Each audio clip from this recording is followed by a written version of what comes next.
मधु शिरगावकर लिखित कथा कामिनी.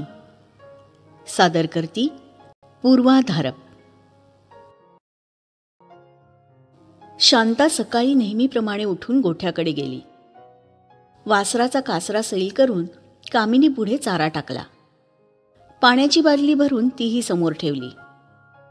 दगडू गोठा साफ करून नुकताच गेला असावा.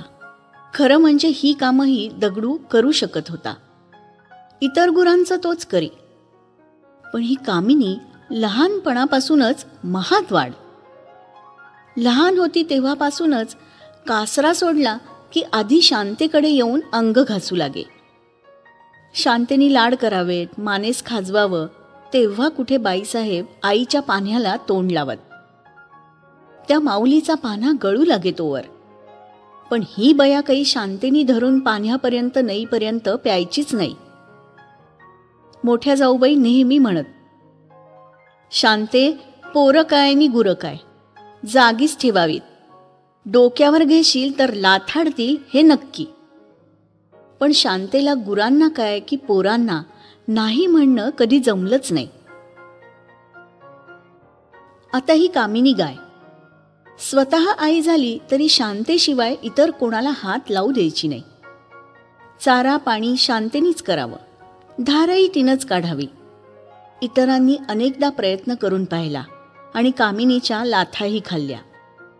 एकदा तर मोठ्या दिरांवरच शिंग उगारलं. ते महासंतापी. चक्क जाड राजूनी बडवू लागले. शेवटी न राहून शांतामध्ये पडली. तिच्या अंगावरही अनेक फटके पडले तेव्हा कुठे दीर भानावर आले. तेव्हापासून मग शांतेशिवाय कामिनीकडे कोणी जाऊच नाही असा पायंडाच पडला. तिचे वडील अत्यावस्थ असल्याची तार आली, पण तरीही कामिनीमुळे तिला अंत्यदर्शनासही जाता आलं नाही. एकतर गाव आडवाटेस, येण्या जाण्याची धड सोय नाही, आणि वर हे कामिनी प्रकरण. अंगी ज्वर असो की आणखी काही, शांतेला उठून गोठ्यात जावंच लागे. गणूच्या वेळेस 9 महिने भरत आले तेव्हा मात्र हिच्याच्यानी खाली बसून धार काढणं होईना. मग हिनी गोठ्यात जाऊन कामिनीस जरा गोंजारावं, हातानं चारा भरवावा, पाणी पाजावं व मोठ्याने हाकारून दगडूस बोलवावं. प्रथम आचळास पाणी वगैरे लावून द्यावं, तेव्हा कुठे ती दगडूस धार काढू देई. सोयराचे 12 दिवस तर वासराचा कासरा सैलच सोडला तेव्हा कुठे दगडूकडून चारा पाणी घेतलं. धार काढायचं धाडस काही झालं नाही त्याचं. हमरून हमरून गोठा डोक्यावर घेई. मग शांतेनी बाळंतिणीच्या खोलीतूनच हाकारावं तेव्हा जरा गप्प होई. गणूस घेऊन मग शांताच गोठ्यात जाई. त्याला मोलकर्णीकडे देऊन कामिनीचे सारे काम करी. कामिनीच्या पान्ह्यालाही मग भरती येई. गणूच्या आजारपणात मात्र कामिनी फार समजूतदार झाली. गणू 1-1.5 वर्षाचा असतानाच त्याला ज्वराने ग्रासलं. पोट टम्म फुगू लागलं. शांतेनी अनेक व्रतवैकल्य केली, 9 सयास केले, अंगारे धुपारे झाले. जो जे सांगेल ते केलं. सगळे वैद्य, अगदी विलायती डॉक्टरासही बोलावणं केलं, पण कशाचाच उपयोग झाला नाही. 2रं वर्ष पुरं होण्याआधीच सगळं संपलं. गणूचे वडील कामानिमित्त बाहेरगावी गेले होते. जाताना संध्याकाळपर्यंत परत येईन म्हणाले. ज्वर वाढतच गेला. शांतेनी पोरास मांडीवरचं खाली ठेवलंच नाही. निपचित पडला होता. वडील आले. त्यांनी मांडीवर घेतलं. फक्त याचीच वाट पाहत असल्यासारखा गणूनी प्राण सोडला. वडिलांनी हंबरडा फोडला. शांतेचे अश्रू जणू आटूनच गेले. आधीच कूस उशिरा उजवली. पहिलंच अपत्य असं काळानी हिरावून नेलं. जाप तरी कोणास मागणार. या काळात मात्र कामिनी गप गुमान दगडूस धार काढू देई. गणूस घेऊन गेले आणि शांतेनी गोठा गाठला. कामिनीस हात लावल्याबरोबर त्या माऊलीस या माऊलीचं दुःख समजलं जणू. अशी काही हंबरली की शांतेनेही न राहून हंबरडा फोडला. अख्खं घर हादरून गेलं. वर्षामागून वर्ष गेली. शांतेची कूस पुन्हा कधी उजवलीच नाही. पुतण्या भाचरांना गाईगुरांना प्रेम लावत राहिली बिचारी. पाहता पाहता दिवस बदलले. गुरं कमी कमी होत गेली. ना त्यांचं करायला घरात माणसं उरली, ना दूध दुभत्याची गरज राहिली. शहराने बऱ्याच जणांना आपल्या नादी लावलं.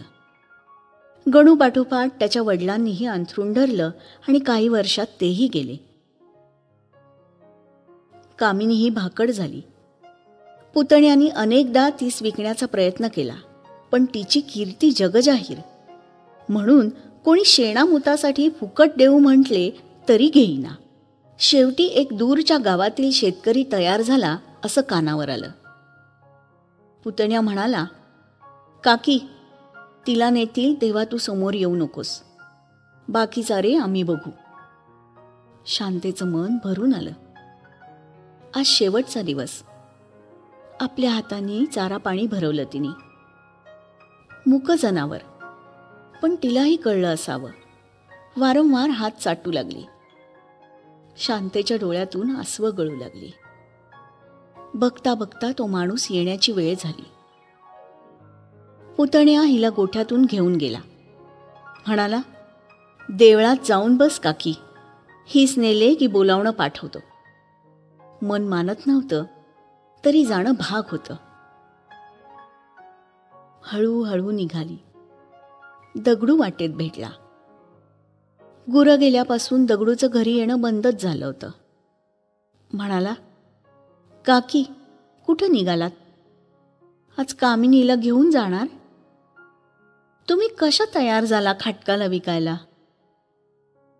शांता जागीच थिजली. जीभ आत ओढायला लागली. घसा पार कोरडा पडला. अंगाला कापरं भरलं. दगडू घाबरला. काकी, काकी, काय झाला? असं काय करता? शांता एकदम भानावर आली. उलट्या पावली परत निघाली. खाटकाला घेऊन पुतण्या आला कामिनीस देण्यास.